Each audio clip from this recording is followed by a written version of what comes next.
जो कुछ भी हम जानते हैं, हर तारा, हर ग्रह और हर जीव एक ऐसे क्षण से शुरू हुआ जिसे हम समझ भी नहीं सकते। लगभग 13.8 अरब वर्ष पहले ब्रह्मांड का जन्म हुआ। यह कोई साधारण विस्फोट नहीं था, बल्कि स्वयं स्थान और समय का विस्तार था। एक सेकंड के अंश में ब्रह्मांड एक परमाणु से भी छोटा था और फिर अचानक एक आकाशगंगा जितना बड़ा हो गया। यहीं पर भौतिकी के नियम, ऊर्जा, समय और द्रव्य की उत्पत्ति हुई। शुरुआत में ब्रह्मांड अत्यधिक गर्म था, एक उबलता हुआ कणों का समुद्र जहां परमाणु बन भी नहीं सकते थे। लेकिन धीरे धीरे सब कुछ बदलने वाला था।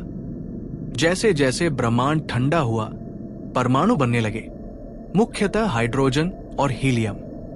गुरुत्वाकर्षण ने इन गैसों को खींचना शुरू किया और पहली बार ब्रह्मांड में तारे जले और प्रकाश फैला।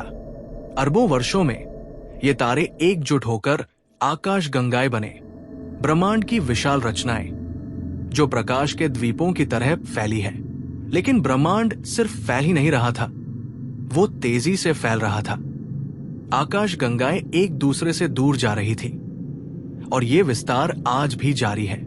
इस खोज ने हमारी ब्रह्मांड की समझ को पूरी तरह बदल दिया। बिग फ्रीज, अगर ब्रह्मांड ऐसे ही फैलता रहा तो सभी तारे जलकर खत्म हो जाएंगे।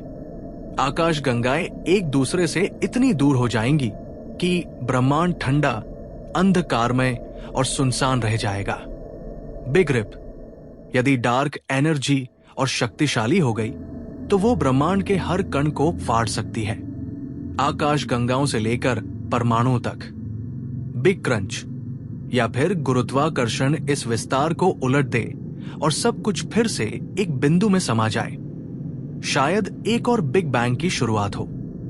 हम उस क्षण में मौजूद हैं जो ना तो शुरुआत है ना ही अंत, बल्कि उसके बीच की एक छोटी सी झलक, एक ऐसी झलक जहां हम ब्रह्मांड को समझ सकते हैं और उसकी सुंदरता में खो सकते हैं।